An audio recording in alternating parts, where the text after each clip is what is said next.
महाकाय रूपम सरितं सदेवं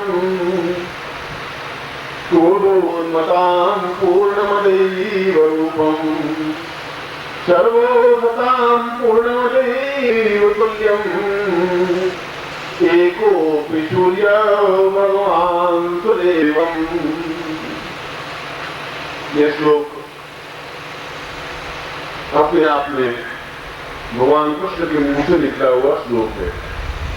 और मैं कहा था भगवान वह सभी व्यक्ति हैं जो साधनाओं में सिद्धि प्राप्त करते हैं। हमको भगवान मानता हूँ, मैं भी मानता हूँ, आप भी माने, ये बात मैं नहीं कह रहा हूँ। तो भगवान का तात्पर्य यह है जिसमें पूर्ण ज्ञान और चेतना है वो भगवान का, क्योंकि ये ब्रह्म मेरे अंदर है, यह ईश्वर है, मुझे है ही नहीं तो राक्षस है। और दोनों नहीं, मनुष्य है, सामान्य जीव है, जो विचरण करते हैं और मर जाते हैं, इसलिए आप पैदा हुए ही नहीं है। और इसीलिए जो श्लोक में भगवान कृष्ण का उपदेश दे रहा था, संतोष बता रहा था और भगवान कृष्ण की व्याख्या कर रहा था, समझा रहा था।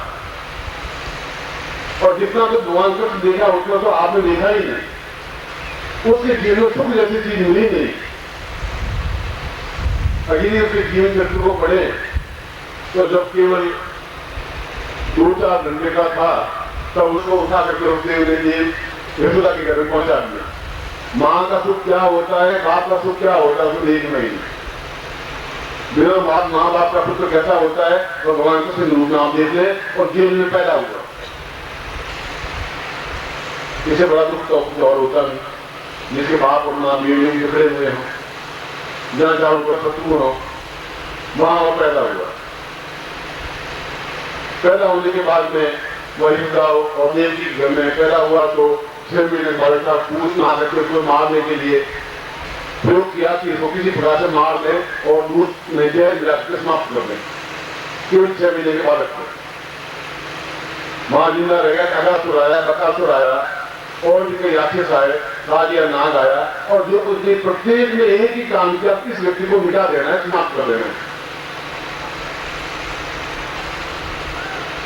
उसके बाद वृंदावन से गोकुल से गए, मुद्रा गए तो शत्रु जरासंध हो गए इसमें कि किसी भी प्रकार से इसका वध कर देना, समाप्त कर देना, रखना ही नहीं एक आदमी को, क्योंकि ये आदमी कुछ ऐसी वस्तु है, कुछ ऐसा तथ्य है जो अपने आप में बहुत ताकतवान है, बहुत क्षमतावान है।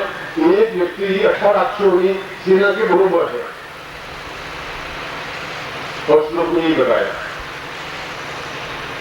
इस श्लोक में यही बताया कि सूर्य एक ही बहुत है। वह जब शांतिपन आश्रम में गए भगवान कृष्ण, और क्यों शांतिपन आश्रम में ठेक गए, बीच ऋषि मुनि का शुरू भी आगे बताया था कि गुरु वहां मिल सकेंगे जहां ज्ञान होगा, जहां केवल सुने और पल्ला करके गए वो ज्ञान नहीं हो सकता। जहां ऐसी तंत्र की व्याख्या करके समझाएंगे वह ज्ञान होगा। जो आपको पहली बात सुनी होगी जीवन में, आज मुझे 5 मिनट में अगर पूछ लीजिए या कोई ग्रंथ मुझे लाकर दिखा दीजिए कि उसमें लिखा हुआ है, मैं आपके सामने बैठा हूं। मैं खुद इस बात को विश्लेषण कर रहा था कि ये श्लोक आया क्यों, क्या चीज थी, और इस पुस्तकों में ग्रंथ ने आज को निर्भर बनने दिया ही नहीं। चलिए तो मैं प्रयोग आपको संपन्न करवाया और आपने से प्रत्येक को करना।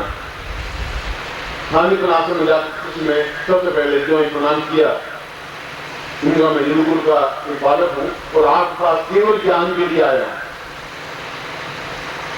और ऐसा ज्ञान चाहता हूं जो अपने आप में अत्यंत विलक्षण हो, कोई ऐसा ज्ञान हो जिसका कोई कीमत नहीं है, जिसकी कोई वैल्यू नहीं, तुलना नहीं है। शांतिपन ऋषि उसमें अपने आप में उच्च कोटि के ज्ञाता थे, तंत्र के भी, मंत्र के भी, योग के भी, दर्शन के भी, मीमांसा के भी, जिससे उसमें बहुत है।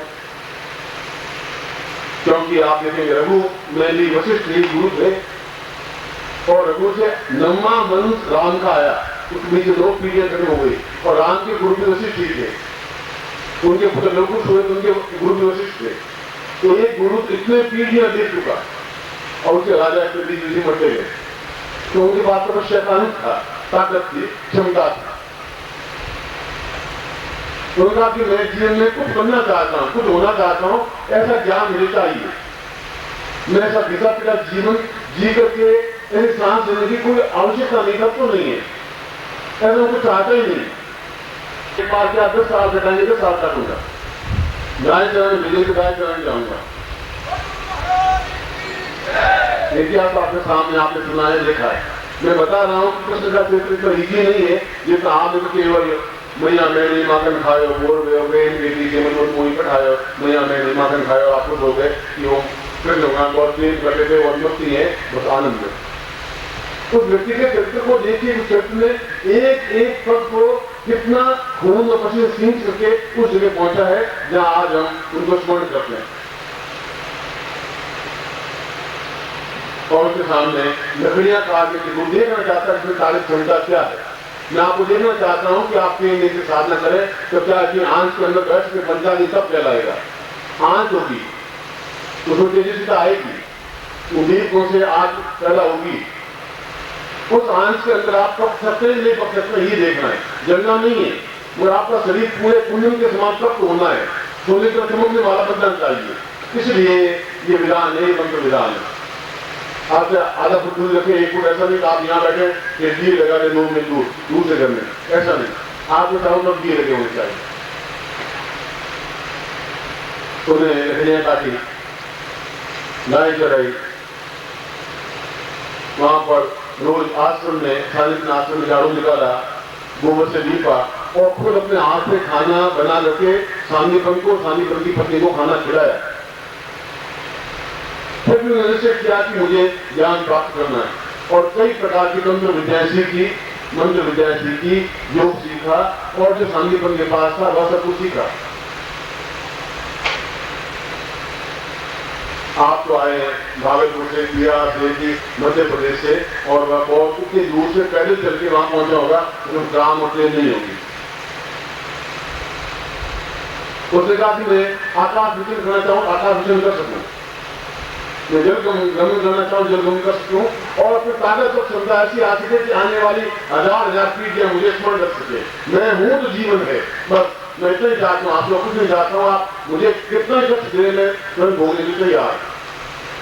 एक ही उद्देश्य, एक ही लक्ष्य है मेरा, उस लक्ष्य को प्राप्त करना चाहता हूँ।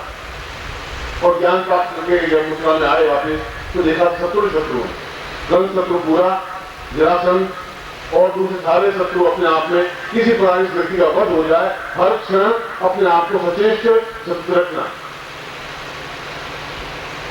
और उसके बाद में उसको मजबूरी में उस कृष्ण को, उस मथुरा को छोड़ना पड़ा। यदि वह प्रेमी होता और प्रेम में पात्र होता तो फिर वृंदावन चला जाता। और मथुरा वृंदावन में 6 किलोमीटर का डिफरेंस है, 8 किलोमीटर का फर्क है, कितनी दूर है। पर जीवन का यह उद्देश्य नहीं था, जीवन का लक्ष्य ये था ही नहीं। जीवन का लक्ष्य एक था, मैं हूं तो मैं हूं, बस, बाकी कोई काम नहीं आ सकता। मैं सुबह भी आपको प्रश्न कहा कि कोई भी मेरे जीवन में काम नहीं आ सकता, या तो मैं अपने खुद के काम पौरुषता होगी तो जीवन में काम आएगा, या मेरे ग्रंथ या मेरा जो कार्य है वो काम आएगा, और दूसरा कोई मेरे जीवन में सहायक नहीं बन सकता। और वह वहां से मथुरा से निकल करके और द्वारिका तक चला गया। और द्वारिका जाके उन भीड़ों में, उन आदिवासियों में उसने राज्य को स्थापन किया, जहां पर किसी प्रकार की कोई प्रहार हो तो भी अपने आप में सुरक्षित झेल सके। आप तकलीफ देखते रहिए, कष्ट देखते रहिए। तो उसके बाद महाभारत युद्ध हुआ। महाभारत युद्ध हुआ तो एक तरफ केवल 5 पांडव, एक तरफ 18 अक्षौहिणी सेना, कौरव, दुर्योधन, दुशासन, द्रोणाचार्य, अश्वत्थामा, और वे सब एक ही वजह से किस प्रकार से इन पांडवों को समाप्त करें। तो कृष्ण भी वहां भी युक्ति से खड़ा हुआ उस रथ के बीच में। उसने कहा कि मैं इन पांडवों के साथ हूं, सत्य के साथ में, मगर कोई मैं अस्त्र शस्त्र नहीं उठाऊंगा, मैं युद्ध करूंगा, क्योंकि उसको बहुत ज्ञान प्राप्त था जो सांदीपन ने प्राप्त किया। सांदीपन ने महाकाल साधना दी कि मैं तुम्हें ऐसा बना सकता हूं कि काल तुम्हारा अहित कर ही नहीं सकता, संभव नहीं है। आपको मृत्यु तो बहुत दूर की बात है, पूर्ण महाकाली, पूर्ण महाकाल से तो महाकाली बनी है। इस जिसको हम याद करें, जहाँ फोटो पड़े, उस महाकाल से निकली हुई चीज है। और काल का मतलब है पूर्ण जीवन और आगे का जीवन, वर्तमान जीवन देख लें और फिर देख लिया कि इस पांडवों को जेल मिल जाए, मुझे इनको सफलता देनी है। जो आप मेरे सुबह कहा कि अपने जीवन में देख लें तो आपको मालूम पड़ जाएगा कि आपको बड़ा आश्चर्य होगा कि मैं कहाँ फंस गया हूँ, क्या हो गया है, जीवन कैसा मेरा दुखी दरिद्र हो गया है। जीवन तो मेरा बहुत शानदार था, कैसे उलझन में उलझ गया, इस गुरु के साथ में सन्यासी रूप में रहा और यहाँ कहाँ फंस गया हूँ। आप रह नहीं पाएंगे वहां, एक क्षण के अपने घर में नहीं रह पाएंगे। और वह दिव्य शक्ति भी मैं आपको दूंगा ही, हर रात में दूंगा। कल आपको किस प्रकार से दिव्य शक्ति आप बोल के और भी दूंगा, आप देखें। और इससे भी बड़ी तेजस्वी साधना की और युद्ध में पूर्ण 18 दिन तक युद्ध हुआ। भारत पाकिस्तान में युद्ध केवल 4 दिन हुआ और करोड़ों लोग मर गए। ओम परम तत्वाय नारायणाय गुरुभ्यो नमः। ओम ह्रीं मम प्राण देह रोम प्रतिरोम चैतन्य जाग्रय ह्रीं ओम नमः। ओम भूर्भुवः स्वः तत्सवितुर्वरेण्यं